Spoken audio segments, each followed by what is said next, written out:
এখানে রঘুকে? আমি স্যার। তুমি কাজ করতে লালুর সঙ্গে? হ্যাঁ।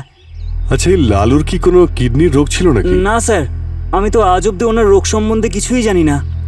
কালকে সন্ধে পর্যন্ত উনি একদম ফিট ছিলেন। কাল সন্ধে পর্যন্ত? হ্যাঁ। বডি তুমি দেখেছিলে প্রথমে? না স্যার, ওই প্রকাশ বাবুর মেয়ে গুড়িয়া আজকে সকালে চা বিস্কুট দিতে এসেছিল, ওই প্রথমে দেখেছিল। আর আপনাকে ফোনও প্রকাশ বাবুই করেছেন। কোথায় দুজন? স্যার ওরা এই দোকানেরই ওপরে থাকেন, আর এই দোকানটা ওনাদেরই। আচ্ছা। মানে প্রকাশ বাবুর।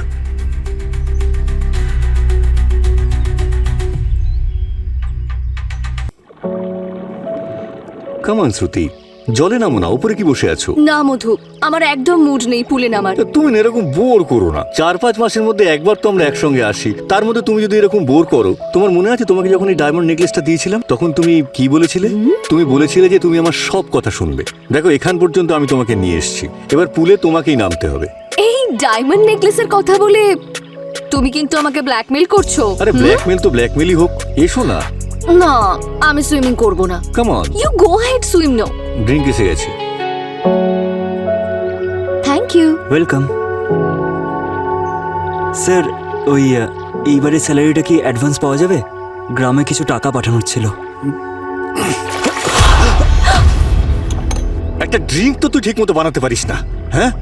কতবার বলেছি যে আমার চিল ড্রিঙ্ক দরকার, কিছু বুঝতে পারিস না নাকি? আবার দেখছিস কি? হ্যাঁ, যা আবার নতুন করে ড্রিঙ্ক বানিয়ে নিয়ে আয়। যা যা এখান থেকে।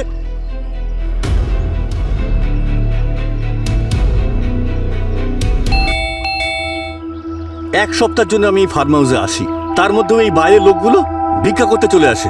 দাঁড়াও, আমি না দেখছি। না, দাঁড়াও দাঁড়াও, আমি দেখছি। You enjoy.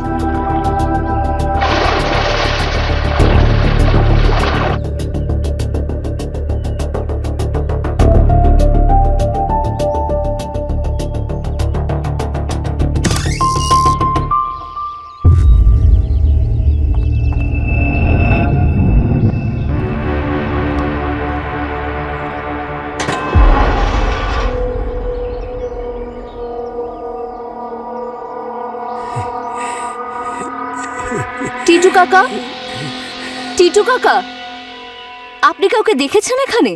পুষ্পক বিমান চেটে রাবণ চড়ত।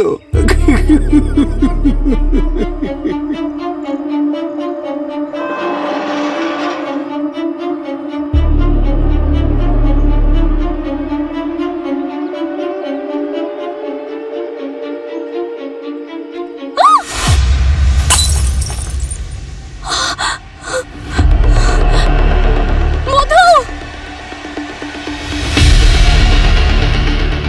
মধু,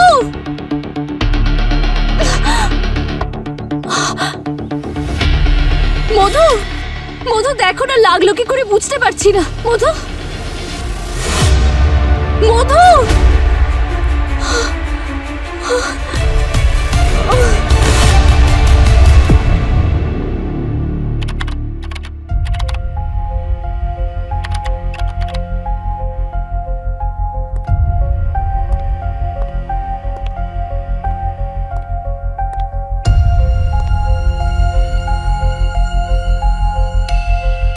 কি হয়েছে? কিছু চাই দয়া?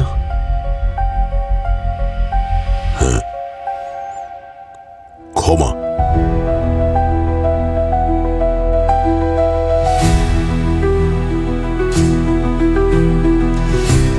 আমি জানি অভিজিৎ, তুমি আমার উপর রেগে আছো, আর রেগে থাকাই উচিত। আমি অনেক খারাপ ব্যবহার করেছি তোমার সঙ্গে, ভুল বুঝেছিলাম। আমি ভুলে গেছিলাম যে তুমি শুধুমাত্র আমার একজন কলিগ নয়, আমার বন্ধু, আমার ভাই। তুমি অভিজিৎ, এমন একজন ভাই যে প্রত্যেকটা সমস্যায় আমার সঙ্গে থেকেছে, কাঁধে কাঁধ মিলিয়ে আমার সঙ্গে চলেছে। আর যখন তোমার আমাকে সব থেকে বেশি প্রয়োজন ছিল, আমি নিজের রাস্তা বদলে ফেলেছিলাম, সন্দেহ করেছি তোমাকে, একলা ছেড়ে দিয়েছি। আমার ভুল হয়েছে। আমি আমি এটা বলছি না যে তুমি তুমি ওগুলো ভুলে যাও, কিন্তু প্লিজ কখনো ঘৃণা করো না আমাকে, আর যদি পারো তো ক্ষমা করে দিও। ক্ষমা করে দেবো, তোমায় ক্ষমা করে দেবো। হ্যাঁ,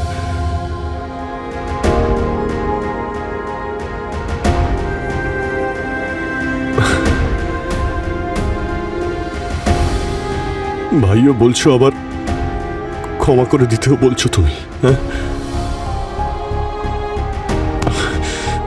এরকম বলো না তুমি। হ্যাঁ, আমি ভাইয়ের উপর রেগে থাকতে পারি, কিন্তু ঘৃণা, আমাদের মধ্যে ঘৃণার কোনো জায়গা নেই দয়া। এসব তুমি কি বলছো? প্রদ্যুমান স্যার চলে যাওয়ার পরে জানি না কি হয়ে গেছে পিউরোর, যেন গ্রহণ লেগে গেছে। সবাই একে অপরকে সন্দেহ করছে। তোমার এতে কোনো দোষ নেই ভাই। Thank you Abhijit. জানি না কেন আজ আমার পুরনো দিনের কথা মনে পড়ছে। আমাদের মধ্যে ওই বিশ্বাস, ওই বন্ধুত্ব, বাস বাস ওটাই ফেরত চাই আমি, আর কিছু না। কিছুই হারায়নি ভাই, সব আমাদের সঙ্গেই ছিল। পরিস্থিতি যেমনই হোক দয়া, আমরা এক ছিলাম আর এক থাকবো। আমাদের মধ্যে কোনোদিনও কিছু গোপন থাকবে না।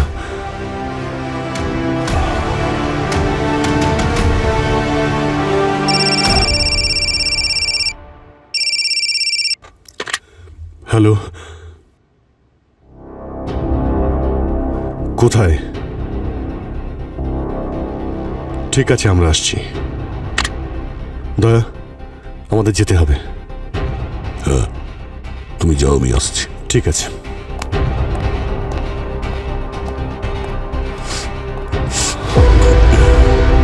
আমাদের মধ্যে কোনোদিনও কিছু গোপন থাকবে না।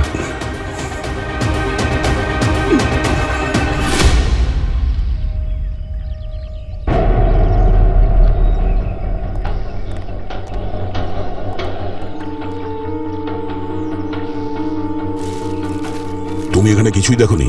না স্যার, আমি তো কিচেনে ছিলাম, আর উনি ফার্ম হাউসের একটা কোনায় ছিলেন স্যার। আমি ম্যাডামের চিৎকার শুনেই দৌড়ে দৌড়ে চলে এসেছিলাম স্যার। এরপর আর কিছু জানি না। মিথ্যে বলছে ও।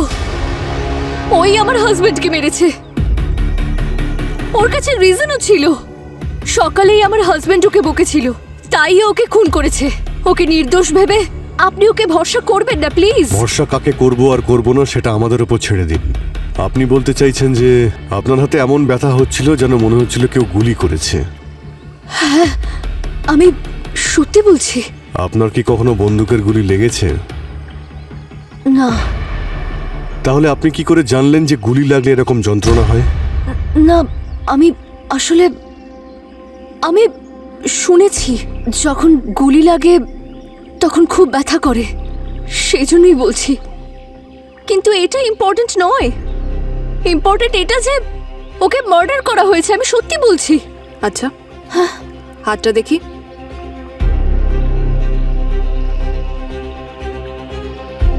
আপনি আমাকে বিশ্বাস করুন, যখনই বেল বাজলো আমি বাইরে গেলাম, আর তারপরে যখন মেন গেট দিয়ে ভেতরে ঢুকলাম আমার হাতে এত জোরে লাগলো যে আপনাদের বোঝাতে পারবো না আমি। স্যার, হাতে আঘাতের কোনো চিহ্ন নেই।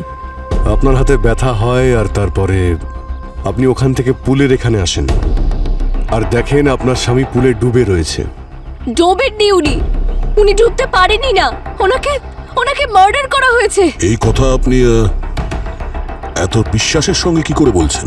কারণ মধু কলেজ লাইফ থেকে স্টেট লেভেলের সুইমার। যে মানুষটা ইংলিশ চ্যানেল সাঁতার কেটে পার করতে পারে সে ছোট্ট পুলে কি করে ডুবে যেতে পারে? আমার কথাটা বিশ্বাস করুন।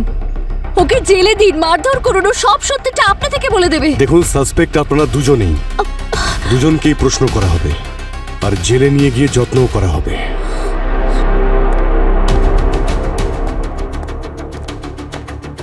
আচ্ছা, মধুর ব্যাপারে কি জানতে পারলে পুরবি? স্যার, ওনারই ব্যাকগ্রাউন্ড চেক করছিলাম। খুবই সাকসেসফুল বিজনেসম্যান ছিল। Import export, construction, farm house, অনেকগুলো বিজনেস ছিল ওনার। আর সাকসেসফুল বিজনেসম্যানের অনেক শত্রু থাকে, মার্কেটেও থাকে, বাড়িতেও থাকে। কারেক্ট। পঙ্কজ, তুমি এক কাজ করো, মার্কেটে খোঁজ নিয়ে দেখো ওর কতজন কম্পিটিটর, বায়ার্স আর পার্টনার্স ছিল। আর রিলেটিভদের ব্যাপারেও। মধুর সঙ্গে রিলেটেড প্রত্যেকের ব্যাপারে আমার ডিটেলে ইনফরমেশন চাই। ফার্ম হাউসের ফুটেজ চেক করেছো? স্যার সেটাই দেখতে হবে ঠিক এবার। আছে, একবার চালাও তো।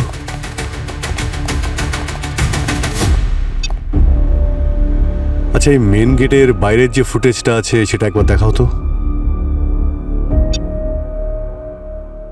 ডোরবেল বাজানোর মতন বাইরে তো কাউকে দেখছি না। আচ্ছা, রোডের ওই পাশে কেউ একটা বসে আছে না? হয়তো ও কিছু বলতে পারবে। আচ্ছা দেখো তো, মধু এই সময় কি করছিল? স্যার এখনো তো নর্মালি মনে হচ্ছে। আচ্ছা, ওই যে কেয়ারটেকার, ও কোথায় একবার চেক করো তো। সুখী যেরকম বলেছিল ও তো কিচেনেই আছে। আরে এই স্মৃতি, ওকে ফলো করে দেখো তো কোথায় কোথায় গেছিল।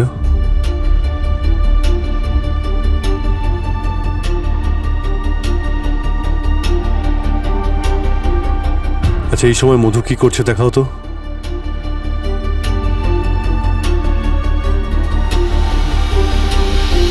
আরে এই আবার কি হলো? হঠাৎ এইভাবে মারা গেল কি করে? সাঁতার কাটতে কাটতে ডুবে গেল কি করে? হার্ট ফেল করেনি তো? ভাই, যদি সেটাই হতো তো ব্যথার জন্য একটু হলেও তো ছটফট করতো। কিন্তু দেখে তো মনে হলো যে 1 সেকেন্ডে ওর প্রাণটা চলে গেল।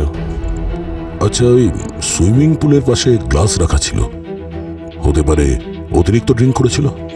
স্যার হতে পারে ড্রাগ ওভারডোজ হয়ে গিয়েছিল, অজ্ঞান হয়ে গিয়ে জলে ডুবে মারা যায়। দেখো, অনেক কিছুই তো হতে পারে, কিন্তু মধুর মৃত্যুর আসল কারণ তো এবার ডক্টর সালুখেই বলতে পারবেন।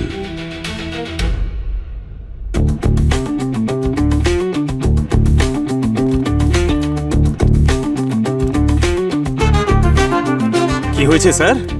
সব সময়ের মতো কনফিউজ মনে হচ্ছে। সব সময় সরি, আমার মুখ থেকে বেরিয়ে গেছে স্যার। সব সময় মুখ বন্ধ রাখবে। মধু ডুবলো কি করে সেটাই তো জানা যাচ্ছে না। হার্ট অ্যাটাকের চান্স? না, কোনো চান্স নেই।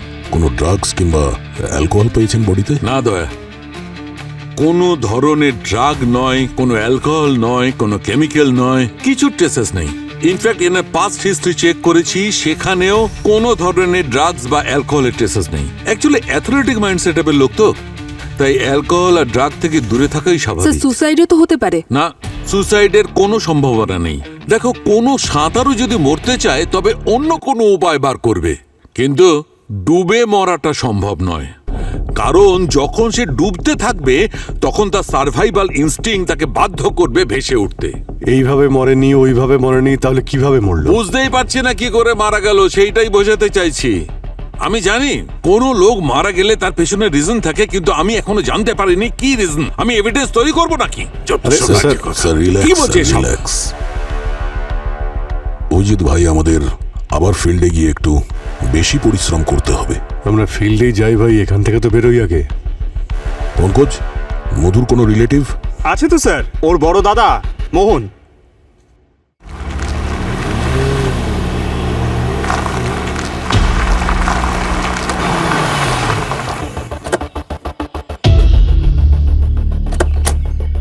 স্যার এটা মোহনের nursery.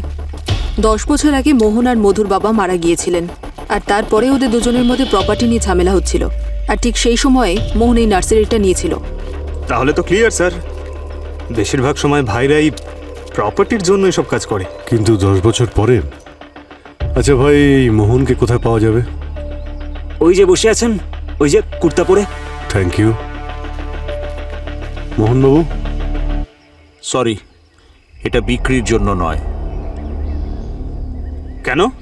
It's very very special in the world. Egyptian cactus, ভীষণ বিষাক্ত। এটার একটা কাঁটাও যদি উটের গায়ে লেগে যায়, সেও কয়েক সেকেন্ডের মধ্যেই মরে যাবে। যদি এটা এত বিষাক্ত হয় তো এত যত্ন কেন করছেন? এটাই তো প্রকৃতির মজা। এই ক্যাকটাস যেমন প্রাণ নেয় তেমন প্রাণ বাঁচায়ও। মেডিকেল সায়েন্সে এর বিষ ওষুধ তৈরি করার কাজে লাগে। যাকে আপনারা বলুন, আপনারা কোন চারা নেবেন? Indoor, outdoor? না না, আমরা এখানে কিছু কিনতে আসিনি অ্যাকচুয়ালি। আমরা সিআইডি থেকে, আমরা এখানে একটা আপনাকে ইনফরমেশন দিতে এসেছি। আপনার ভাই মধুর মার্ডার হয়েছে। শেষ পর্যন্ত কেউ ওকে মেরেই দিল। যেমন কর্ম তেমন ফল। নিজের কর্মফল থেকে কেউ আজ পর্যন্ত বাঁচেনি। তার মানে? লোভী ছিল ছোটবেলা থেকেই।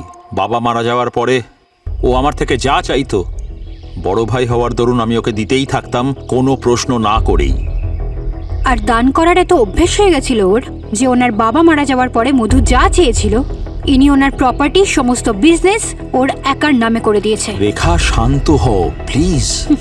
স্যার, তারপরে আমাদের দুই ভাইয়ের রাস্তা সম্পূর্ণ আলাদা হয়ে গেল। এবার এখন তো সে নরকে চলে গেছে, এবার আমরা আমাদের ভাগ অবশ্যই নিয়ে ছাড়বো, আমি বলে রাখলাম।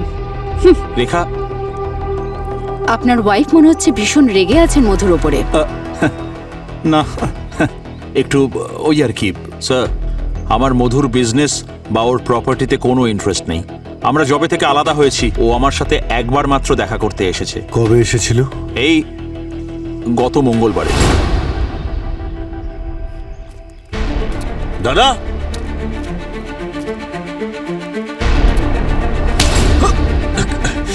এ কি ধরনের অসভ্যতা?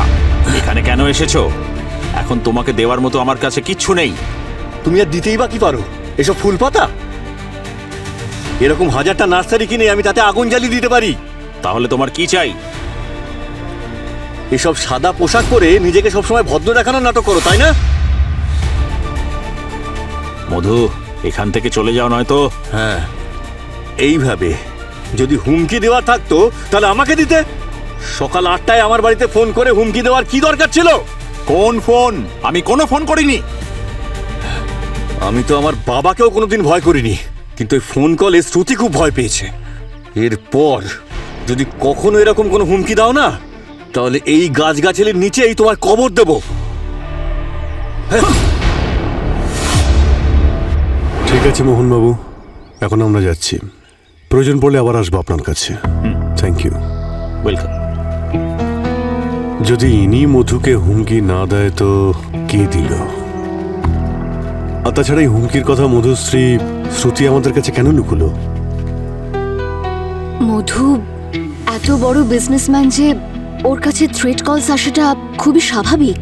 ও কোনোদিন এর জন্য টেনশন করতো না, আর আমাকে সব সময় বোঝাতো যে এইসব কলগুলোকে আমি সিরিয়াসলি না নিয়ে টেনশন না করি। কিন্তু যখন ওই লাস্ট কলটা এলো, ওই কলটা একেবারে অন্যরকম ছিল। ওটা কিন্তু থ্রেট কল ছিল না। এরকম কেন মনে হয়েছিল আপনার? কারণ ওনার কাছে এরকম কল প্রায়ই আসতো ওনার কম্পিটিটরসদের থেকে, কখনো কোনো ডিল ক্যান্সেল করার জন্য, কখনো কোনো কন্ট্রাক্ট ভাঙার জন্য। কিন্তু লাস্ট যে কলটা এসেছিল না, সে না ধর্মকর্মের কথা বলছিল। এমন কিছু বলছিল যে তুমি যদি নিজে থেকে সমস্ত সত্যি কথা পুলিশকে গিয়ে এক্ষুনি না বলে দাও, তাহলে তোমাকে নিজের কর্মের ফল ভোগ করতে হবে। হয়তো সেটাই হয়েছে, মধু নিজের কর্মের ফল পেয়েছে। স্যার, এই মোহনও তো ধর্মকর্মের কথা বলছিল। আপনি মধুর কোন কর্মের কথা বলছেন? আমার হাজবেন্ডের টাকা ইনকাম করার অনেক শখ ছিল। উনি শুধু একটা জিনিসই দেখতেন যে কোনোভাবে যেন ওনার ব্যবসায় প্রফিট হয়ে যায়। সেই জন্যই উনি ওনার ইম্পোর্ট এক্সপোর্টের বিজনেসে ডায়মন্ডস আর ওয়েপেন্সের চোরাকারবারও শুরু করেছিল। আমি ওনাকে অনেক বোঝানোর চেষ্টা করেছিলাম, কিন্তু উনি আমাকে সবসময় এটাই বোঝাতেন যে ব্যবসার একমাত্র এটাই এথিক্স, যে ব্যবসার কোনো এথিক্স হয় না। আমি সব সময় ওনাকে বোঝাতাম, কিন্তু কখনো আমার কথা শোনেননি।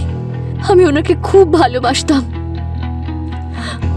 এখন তো শুধু আমার সবসময় এটাই আফসোস থাকবে যে ওই অপয়া ডোরবেলটার জন্য আমি শেষ মুহূর্তে ওনার পাশে থাকতে পারিনি।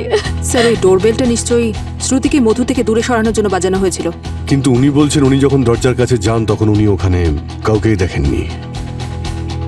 কলিং বেল তো এমনি এমনি বাজবে না, কেউ না কেউ তো ছিল ওখানে। স্যার, একজন সিসিটিভিতে বয়স্ক লোককে দেখা গিয়েছিল না? কে? ওই টিটু কাকা? না না, ও 1 নম্বরের মাতাল। ও কিছু করতে পারে না।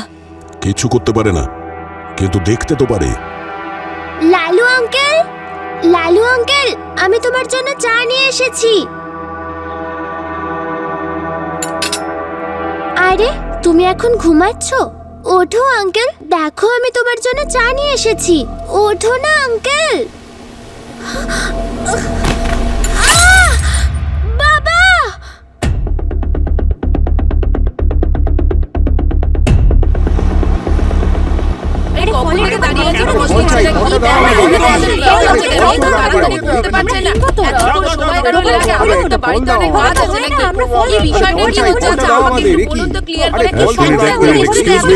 দেখি পিছিয়ে যান, পিছিয়ে যান। স্যার, ওদিকে।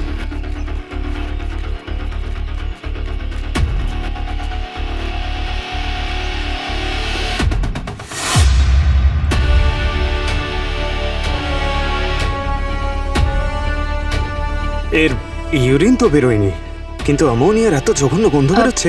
হতে পারে এই গন্ধটা ফ্রুটস থেকে আসছে।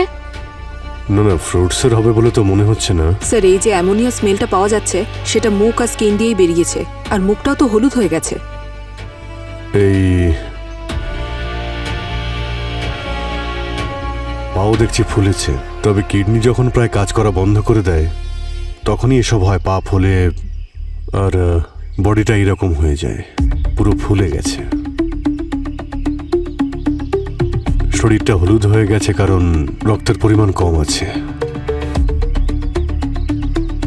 আচ্ছা, এখানে কেউ ওর সঙ্গে আছে? হ্যাঁ স্যার, বাইরে দাঁড়িয়ে আছে। ওর নাম রঘু। রঘু? হ্যাঁ স্যার। পঙ্কজ, বডিটাকে ফরেন্সিক ল্যাবে পাঠানোর ব্যবস্থা করো। এখানে রঘুকে? আমি স্যার। তুমি কাজ করতে লালুর সঙ্গে? হ্যাঁ। আচ্ছা, এই লালুর কি কোনো কিডনির রোগ ছিল নাকি? না স্যার, আমি তো আজ অব্দি ওনার রোগ সম্বন্ধে কিছুই জানি না। কালকে সন্ধে পর্যন্ত উনি একদম ফিট ছিলেন। কাল সন্ধে পর্যন্ত? হ্যাঁ। বডি তুমি দেখেছিলে প্রথমে? না স্যার, ওই প্রকাশ বাবুর মেয়ে গুড়িয়া আজকে সকালে চা বিস্কুট দিতে এসেছিল, ওই প্রথমে দেখেছিল। আর আপনাকে ফোনও প্রকাশ বাবুই করেছেন। কোথায় দুজন? স্যার, ওরা এই দোকানেরই ওপরে থাকেন, আর এই দোকানটা ওনাদেরই। আচ্ছা। মানে প্রকাশ বাবুর।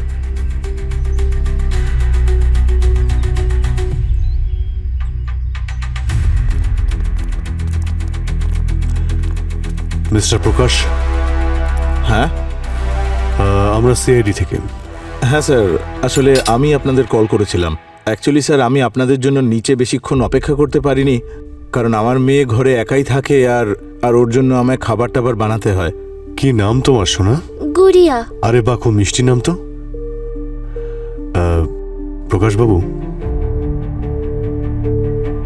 এই লালুর বডিটাকে আপনার মেয়ে প্রথম দেখেছিল? হ্যাঁ স্যার।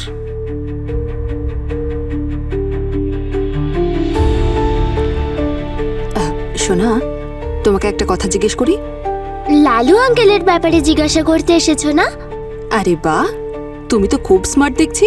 আচ্ছা গুড়িয়া মা, একটা কথা বলো, তুমি যখন লালু আঙ্কেলকে দেখেছিলে তখনও দোকানে একা ছিল? হ্যাঁ, শুধু লালু আঙ্কেলই ছিল, কারণ উনি মারা গেছিলেন না। তুমি টেনশন করো না, উনি ভগবানের কাছে গেছেন। আমার মা ওখানেই থাকে। প্রকাশ বাবু, লালু কিরকম লোক ছিল? আই মিন, একটু বদমাইশ ছিল বা সরল ছিল, কিরকম ছিল? লালু তো খুব ভালো লোক ছিল। ইনফ্যাক্ট আমার মেয়ে প্রতিদিন সকালে ওর জন্য চা আর বিস্কুট নিয়ে যেত। আমার মেয়েকে খুব ভালোবাসতো। আমার মেয়ের কথা ছাড়ুন স্যার, আশেপাশে সবার সঙ্গে ও খুব ভালো ব্যবহার করত। কেউ কখনো কোনো অভিযোগ করেনি।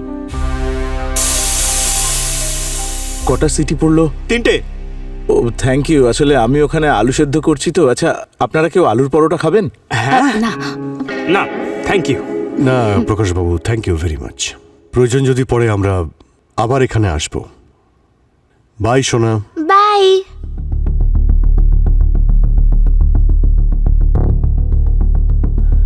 কি ডক্টর সালুকে, লালুর বডি থেকে কি জানতে পারলেন? আরে ভাই, এর কিডনি সাডেনলি ফেল করে গেছে। খুব কষ্ট পেয়ে মারা গেছে বেচারা। যে এর সঙ্গে এরকম করেছে সে ওকে খুবই ঘৃণা করে। স্যার, এটা কিডনি ইলেকট্রিসিটি নাকি যে হঠাৎ করে চলে গেছে? এর সঙ্গে এরকমই হয়েছে, হঠাৎ করেই ঘটেছে। হ্যাঁ, এমনিতে ওর অটোপসি রিপোর্টে এমন কোনো সিমটম পাওয়া যায়নি যার থেকে জানা যাবে যে এর কোনো কিডনির প্রবলেম ছিল। কিন্তু কোনো বিষ, কোনো কেমিক্যাল, কোনো ড্রাগস এরকম হয় যার জন্য এরকম অবস্থা হতে পারে। তো এর মৃত্যুর কারণটা কি? এবারে এই লালুর মৃত্যুর কারণ আমিও জানি না। আপনি প্রথমবারই সলিউশন দেন না কেন? কেন? প্রত্যেকবারই আপনি সামনে একটা রহস্য রেখে দেন। আরে কোথায় রহস্য রাখলাম? এত কিছু বলে দিলাম তো এর সম্পর্কে। হ্যাঁ, আচ্ছা, তোমরা তো এটা জানতেই না যে এটা ন্যাচারাল ডেথ না কেউ ওকে মেরেছে। আমার কাছেই তো জানতে পারলে। তাহলে হ্যাঁ, সব কথা আমি বলবো নাকি? ঠিক আছে, নাও তোমরা বুঝে নাও। ডক্টর কোথায় যাচ্ছেন? আমরা জানি, আমরা মানি আপনি জিনিয়াস। না, ইনি জিনিয়াস নন, মানে ইনি সুপার জিনিয়াস। তাহলে স্যার, সুপার স্যার। এরপরে বলুন। এরপর আবার কি? এরপর এই যে স্যার, এই লালু যে বিষ কিংবা কেমিক্যালের দ্বারা মরেছে, আচ্ছা ওর শরীরে কোথাও না কোথাও এটা কি পাওয়া যাবে? না। কেন? কারণ এর বডি কোনো কথাই বলছে না। এবার আরো শোনো।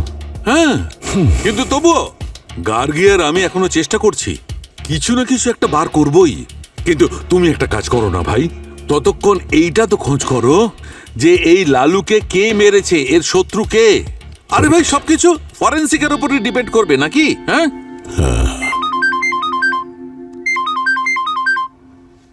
হ্যালো স্যার, আমি রঘু বলছিলাম। তাড়াতাড়ি লালুর দোকানের কাছে আসুন, লোকজন খুব ঝামেলা করছে। ওকে।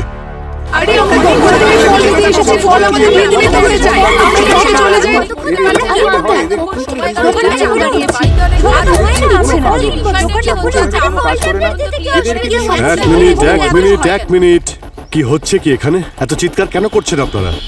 স্যার, আমাদের ফ্রুটস দরকার, আর এই রঘু সেটা বিক্রি করতে চাইছে না। দেখুন, আমাদের ইনভেস্টিগেশন চলছে, যতদিন এটা চলবে দোকান বন্ধ থাকবে। অন্য কোথাও থেকে আপনারা ফ্রুটস নিয়ে নিন। স্যার, এই এরিয়াতে একমাত্র লালুরই দোকান আছে। লালু গ্যারান্টি সহ মিষ্টি ফলই বিক্রি করে, আর ওর ফল বরাবরই খুব ভালোই হয়, তাই আমরা ওর থেকেই ফল কিনে থাকি। আরও খুব ভালো ফল বিক্রি করতো স্যার। আজ পর্যন্ত কোনো আম বা আঙুর আমার টক বেরোয়নি। আপনি প্লিজ খানিকক্ষণের জন্য দোকানটা খুলতে বলুন, আমরা কোনো ঝামেলা করব না। দেখুন, আপনারা বোঝার চেষ্টা করুন, এটা মার্ডারের ক্রাইম সিন। দোকান খুলতে দেওয়া সম্ভব নয়। প্লিজ আপনারা অন্য কোথাও থেকে ফ্রুটস নিয়ে নিন। যান প্লিজ, আপনারা যান যান। কি হলো? Excuse me. আশাটাই ওদিকে চলো। করি এখন। চলো। এসব কি হচ্ছে কি? হ্যাঁ, এই লালু গ্যারেন্টি দিয়ে মিষ্টি ফল কি করে বিক্রি করতো? জানি না স্যার, আমি তো লালু দাদার হেল্পার। এবার লালু দাদা মাল কোথা থেকে নিয়ে আসে এইসব আমি জানি না। যতক্ষণ না আমরা পারমিশন দিচ্ছি ততক্ষণ দোকান খুলবে না। স্যার, এই এরিয়াতে অনেকগুলো ফ্রুটসের দোকান আছে, তাহলে লালুরা তো সুনাম কেন? এই লালু নিশ্চয়ই কোনো গন্ডগোল করতো। এই এরিয়াতে পুরনো ভেন্ডাররা আছে না, যারা ফ্রুটস বিক্রি করে, ওদের কাছে চলো, ওরাই বলতে পারবে ওই লালুর আসল গল্পটা কি। সুখী বলেছিল যে হুমকি দেওয়া ফোনটা সকাল 8টার কাছাকাছি এসেছিল। হ্যাঁ স্যার, সকাল থেকে 4টে কল এসেছিল। Aqua Wash mineral water, Special Care Hospital, অমোক স্টোরেজ হাউস আর বাস্তু ফার্নিচার, সবকটাই বিজনেস কল ছিল। তাহলে ওই টিটু কাকার সঙ্গে দেখা করি। হ্যাঁ, কতদিন পরে। আরে শোনো ভাই, এক মিনিট দাঁড়া, একটু পরে কল করছি। হ্যাঁ হ্যাঁ স্যার। ওই টিটু কাকা জানো কোথায় থাকে? না স্যার, স্যার ওই ফার্ম হাউসে যে ঘটনাটা ঘটেছে না, হ্যাঁ, তারপর থেকে তো ওকে কোথাও দেখা যায়নি স্যার। তুমি এই গ্রামেই থাকো? হ্যাঁ, ওই পাশেই থাকি স্যার।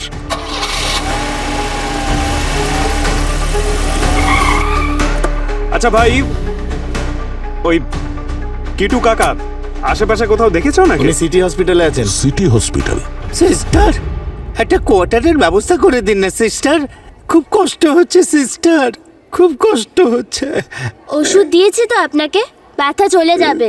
না না সিস্টার, এই যন্ত্রণা তো আমার ওষুধ ছাড়া বা সারবে না সিস্টার। বললাম তো না। সিস্টার, সিস্টার আমার দিব্যি সিস্টার, আমার কথাটা আমাকে ব্যবস্থা করে দিন না সিস্টার। ও সিস্টার। টিটু কাকা নমস্কার। যদি আপনি আমাদের প্রশ্নের উত্তর দেন তো আপনার ওষুধ আমরা নিয়ে এসেছি, দেব। সত্যি? হ্যাঁ হ্যাঁ, পঙ্কজ।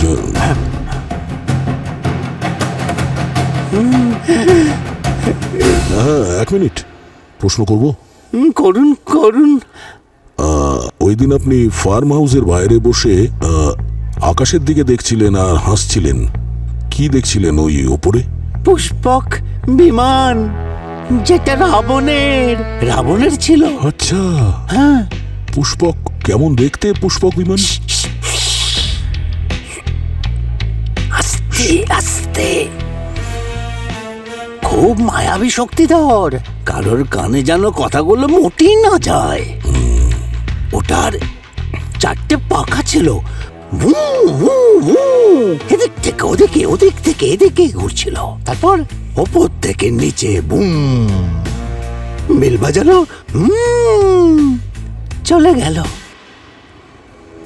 আমার মনে হচ্ছে স্যার, রাবণ পুষ্পক রথ নিয়ে আবার কাউকে কিডন্যাপ করতে আসবে।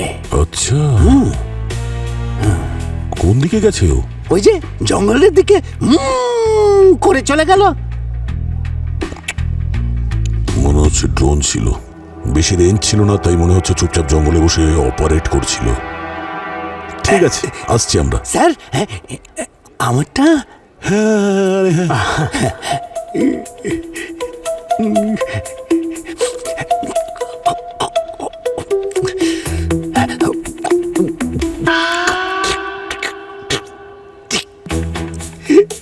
এটা কি? ওআরএস গরম পড়েছে তো, সেই জন্য দিলাম। আসছি আমরা। এটা কি? ওয়ার্স দিয়ে চলে গেল সিস্টার। 4 বছর আগে আপনার এই দোকান হরিওমনগরে ছিল না? ওখানে বন্ধ করে আপনি এখানে খুললেন, ব্যাপারটা কি? স্যার ওখানে দোকান বন্ধ না করে আর কি করতাম? সমস্ত মাল গোডাউনে পড়ে পড়ে নষ্ট হয়ে যাচ্ছিল। আর শুধু আমারই নয়, ওই যে রাজু ভাই যে লালুকে এই ব্যবসায় নিয়ে এসেছিল, তাকেও লোকসানের জন্য এরিয়া ছাড়তে হলো। ভালো হয়েছে ও মারা গেছে। 40 বছর ধরে এই ফল বিক্রি করি আমি। ওই লালুকে আমি এনেছিলাম এই ব্যবসায়, সব কিছু শিখিয়েছি, কিন্তু আমি কখনো ওকে বিষ বিক্রি করতে শেখাইনি। বিষ? কিন্তু কাস্টমাররা তো বললো সবসময় মিষ্টি ফলই বিক্রি করতো। সমস্ত ভয়ানক কেমিক্যাল মেশানো ফল বিক্রি করতো।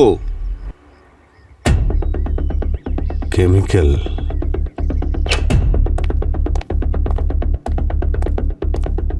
হ্যাঁ পুরবি, কিছু পেলে? হ্যাঁ স্যার, 3টে কেমিক্যালের লিস্ট পেয়েছি। সুক্রোমিট, মেটাক্লাইট আর কার্বাইড অক্সাইড। এই কেমিক্যালগুলো ফ্রুটসকে মিষ্টি বানানোর জন্য দেওয়া হয়। লালুও এর মধ্যে কোনো কেমিক্যাল ইউজ করতো। এই কেমিক্যালস তো আমাদের জন্য খুবই হার্মফুল, না? হ্যাঁ স্যার, অল্প মাত্রায় বিশেষ ক্ষতি হয় না, কিন্তু যদি রোজ হাই ডোজেসে নেওয়া হয় তাহলে অন্যান্য অসুখের সাথে কিডনিও ফেল করিয়ে দেয়। ও, তাহলে কি কেমিক্যালস ইউজ করে ফ্রুটস বিক্রি করার জন্য কেউ লালুকে খুন করে দিল? হ্যাঁ পসিবল স্যার, কারণ গভর্নমেন্টের তরফ থেকে এই কেমিক্যালস তো অনেক বছর ধরেই ব্যান্ড। লালু যদি আনিয়ে থাকে তাহলে ইল্লিগাল সোর্স থেকেই আনাতো। কারেক্ট। অবনি, লালুর ফোনটা নিয়ে এসো তো। স্যার ওতে চেক করে দেখো তো, কোনো কেমিক্যাল সাপ্লায়ারের নাম্বার অবশ্যই থাকবে। Sir Madhurai Enterprise. এটা তো মধুর কোম্পানি।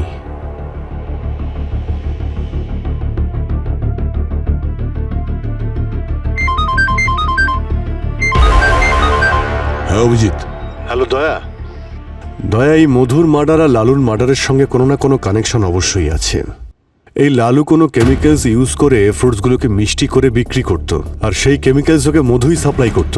সেই কারণে ওই খুনি মধুকে থ্রেট কল করেছিল আর নিজেকে এক্সপোজ করার জন্য বলেছিল। কারেক্ট। ও ভালো করে জানতো যে লালুর ফ্রুটসে বিষ দেওয়া হচ্ছে লোকেদের, তাই না? স্যার একবার এখানে আসুন না প্লিজ। হ্যাঁ আমি কল করছি তোমাকে। কি হলো? স্যার এটা টায়ারের দাগ মনে হচ্ছে না? হ্যাঁ টায়ারের দাগই তো মনে হচ্ছে। হ্যাঁ এই দেখো, তার মানে ও নিজের গাড়িটাকে এখানে পার্ক করে নিজের পুষ্পক বিমান উড়াচ্ছিল। একটু দেখো আশেপাশে কিছু পাওয়া যায় কিনা।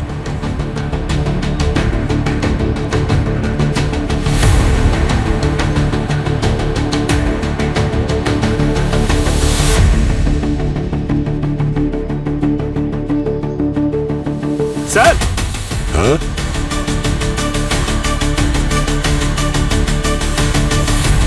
এই দেখুন,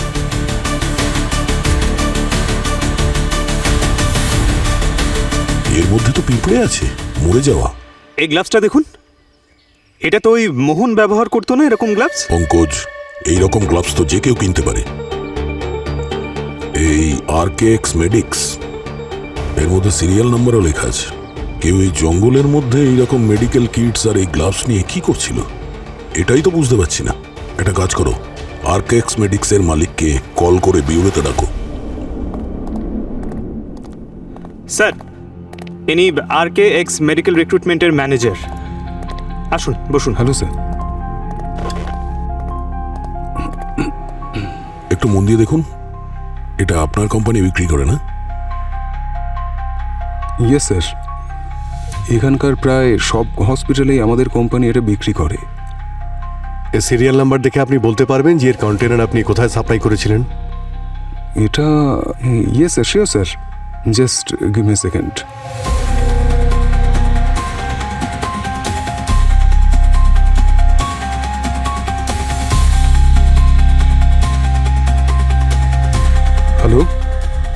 বান্টি হ্যালো বান্টি, শুনতে পাচ্ছিস আমার কথা? আরে বান্টি, তাহলে বাইরে জানা। সরি বান্টি, বাইরে জানা ওখান থেকে। হ্যাঁ দেখ, আমি তোকে এক্ষুনি একটা ফটো পাঠিয়েছি। ওই কৌটোয় যে সিরিয়াল নাম্বার আছে ওটা থেকে খুঁজে বার করে দেখ যে এটা আমরা কোথায় কোথায় সাপ্লাই করেছি। বান্টি, আর্জেন্ট বলেই তোকে কল করলাম না, প্লিজ তাড়াতাড়ি।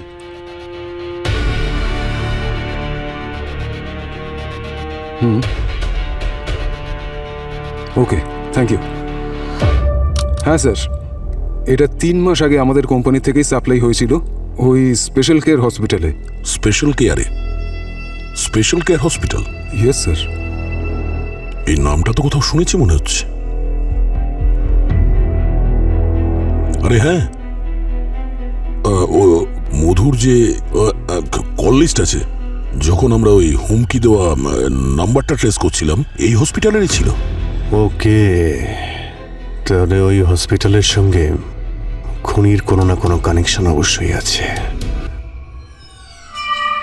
হ্যাঁ স্যার, এই কন্টেনারটা আমাদের হসপিটালেরই, কিন্তু এরকম হাজারটা বোতল থেকে আমাদের হসপিটালে, এটা দিয়ে আপনারা কি করে খুনিকে খুঁজে বার করবেন? অনেক সময় তো পেশেন্ট বাড়িতেও নিয়ে যায় ওষুধ রাখার জন্য। কিন্তু ওই বোতলটা ইউজ করার সঙ্গে সঙ্গে একটা ভুল অবশ্যই করেছে, কারণ আপনাদের হসপিটাল থেকেই ও যে মারা গেছে তাকে হুমকি দেওয়া ফোন করেছিল মঙ্গলবার সকাল 8টার সময়। আপনি আমাদের সিসিটিভি ফুটেজ দেখান।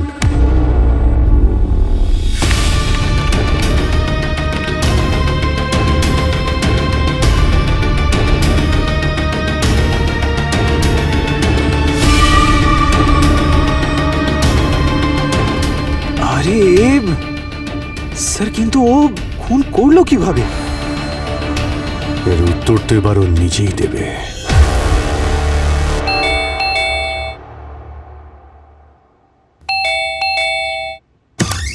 প্রকাশ,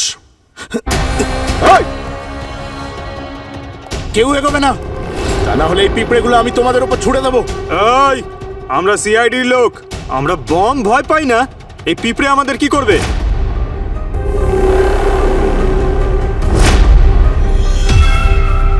পঙ্কজ, এটা কোনো সাধারণ পিঁপড়ে নয়, এগুলো হলো বুলেট পিঁপড়ে। কোনো মানুষকে একবার কামড়ালে গুলি খাওয়ার মতো যন্ত্রণা হয় আর সে প্যারালাইজড হয়ে যায়। ও মধুকে এইভাবে মেরেছিল।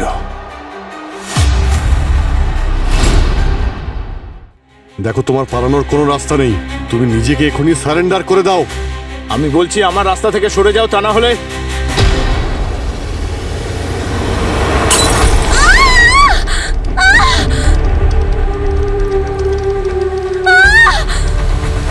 গুড়িয়া।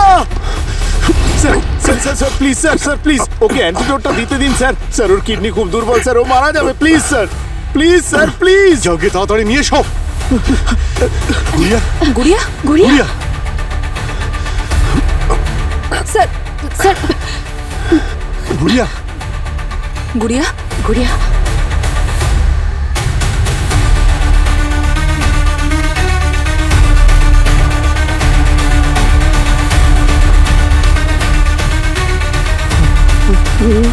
গুড়িয়া, কিচ্ছু হবে না তোর বাবা, কিচ্ছু হবে না, কিচ্ছু হবে না। ওকে এখনই হসপিটালে নিয়ে যেতে হবে। তাড়াতাড়ি অ্যাম্বুলেন্সে ফোন করো। মিস্টার প্রকাশ, আপনাকে এখনই আমাদের সঙ্গে বিউরো যেতে হবে। স্যার, আমি তো আমার পরিবারের সঙ্গে খুব আনন্দেই দিন কাটাচ্ছিলাম। প্রায় 4 বছর আগে ওই লালুকে আমি আমার বাড়ির নিচের দোকানটা ভাড়ায় দিয়েছিলাম। দেখে তো ওকে খুবই সহজ সাধারণ আর কথা বলে খুব ভালো মানুষ বলেই মনে হয়েছিল, কিন্তু ওর এই ভালো মানুষের পিছনে একটা শয়তান ছিল, সেটা আমরা বুঝতে পারিনি স্যার। ও ওখানে একটা ফলের দোকান খুলেছিল, আর ঠিক তার 1 বছর বাদে আমার ওয়াইফের ক্যান্সার ডিটেক্ট হয় স্যার। আমি অনেক চেষ্টা করেছিলাম ওকে বাঁচানোর জন্য, কিন্তু পারিনি।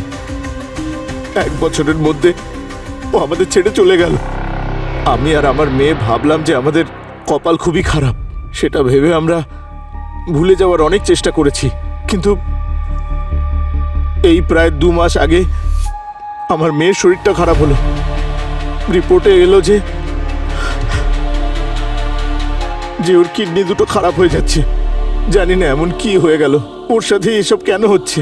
যেখানে আমি ওর এত কেয়ার করি, ওর এত খেয়াল রাখি, তা সত্ত্বেও কেন এসব হবে? আর স্যার এক রাতে না আমি কিছু খটখট আওয়াজ শুনতে পেলাম। আমি নিচে গিয়ে ওই লালুর দোকানে উঁকি মেরে দেখলাম যে লালু নিজের ফলগুলোর ওপরে কিছু কেমিক্যাল ছড়াচ্ছিল।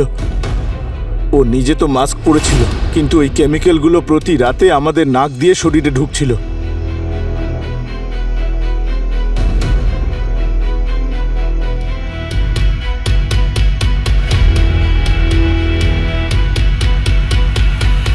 সেদিনই আমি ঠিক করেছিলাম ওই লালুকে আর ওই লালুকে কেমিক্যাল বিক্রি করা মধুকে আমি অবশ্যই শাস্তি দেব। একদিন আমার মেয়ের শরীর খুব খারাপ হলো, আমি ওকে হাসপাতালে নিয়ে গেলাম। ওর কষ্ট আমি কিছুতেই সহ্য করতে পারছিলাম না স্যার, আর আমি রেগে গিয়ে ওই মধুকে কল করে খুব হুমকি দিলাম, তুই আমার পরিবারকে শেষ করে দিয়েছিস, আর এখনো যদি তুই নিজের ইল্লিগাল বিজনেস বন্ধ না করিস আর নিজেকে পুলিশের কাছে সারেন্ডার না করিস তাহলে তোর কর্ম তোকে শাস্তি দেবে। তুমি পুলিশের কাছেও তো যেতে পারতে, মধুর নামে অভিযোগও করতে পারতে। হ্যাঁ যেতে তো পারতাম স্যার, কিন্তু কোনো লাভ হতো না স্যার। ও অনেক প্রভাবশালী লোক স্যার, ও একই দিনে নিজের টাকার জোরে জেলের বাইরে চলে আসতো স্যার। সেজন্য আমি নিজে ওকে শাস্তি দেওয়ার সিদ্ধান্ত নিয়েছিলাম। আমি মধুকে ট্র্যাক করতে শুরু করলাম, আর আমি জানতে পারলাম যে ও প্রত্যেক উইকেন্ডে নিজের ফার্ম হাউসে একাই যায়। আমি প্রফেশনালি একজন অ্যান্টোমোলজিস্ট। কীটপতঙ্গ নিয়ে আমি অনেক রিসার্চ করেছি। আমার প্ল্যান ফুলপ্রুফ ছিল স্যার। আমি মধুর ওপরে বুলেট অ্যান্টস ব্যবহার করেছিলাম, আর ওকে কামড়াতেই ও সুইমিং পুলে প্যারালাইজড হয়ে গেছিল, তারপর ডুবে মারা গিয়েছিল। আর মারা যাওয়ার পর শরীরে বুলেট অ্যান্টসের বিষ পাওয়াটা is next to impossible sir. কেউ জানতেও পারতো না যে ও কী করে মারা গেল। কিন্তু সেদিন আমি দেখলাম যে মধু ওখানে একা ছিল না, ওর ওয়াইফও ওখানে ছিল। সেজন্য আমি প্রথমে ড্রোনের সাহায্যে ওর ডোরবেল বাজালাম, আর যেই মধুর ওয়াইফ ডোরের দিকে এগিয়ে গেল আমি ড্রোনের সাহায্যে মধুর ওপরে বুলেট অ্যান্টস ছেড়ে দিলাম।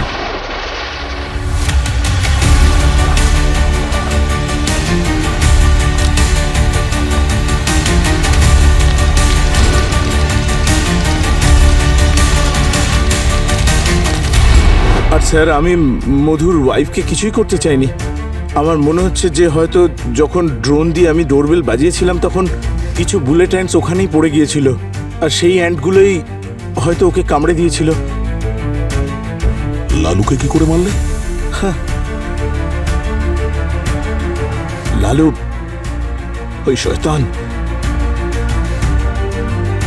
ওকে আমার মেয়ের অসুখ আর তার কারণ বলেছিলাম, কিন্তু তবুও কোনোদিন এসে আমাদের কাছে ক্ষমা চায়নি, আর নিজের ওই কেমিক্যালের বিজনেসটাও বন্ধ করেনি।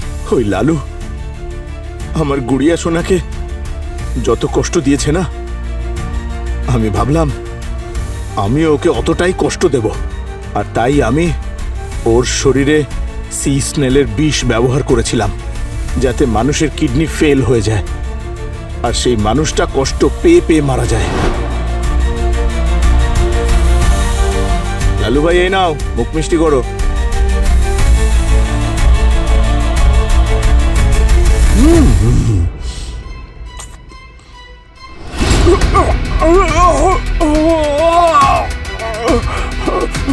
ওই রাতে ওই লালুর চিৎকার শুনে আমি খুব শান্তি পেয়েছি স্যার। ও নিজের দুষ্কর্মের শাস্তি পাচ্ছিল। আর এসব তুমি করেছো যাতে তোমার মেয়ে ন্যায় বিচার পায়, কিন্তু তুমি ভুল করে ওকে সবচেয়ে বড় শাস্তি দিয়েছো। ওর মাকে তো আগেই হারিয়েছে, এরপর তোমাকে ছাড়া ওকে সারা জীবন কাটাতে হবে। পুরবী, গুড়িয়ার জন্য ভালো কোনো হোম খোঁজো। আমরা চেষ্টা করব যাতে গুড়িয়ার খুব তাড়াতাড়ি কিডনি ট্রান্সপ্লান্ট হয়ে যায়। বাবার কর্মের শাস্তি যেন মেয়ে না পায়।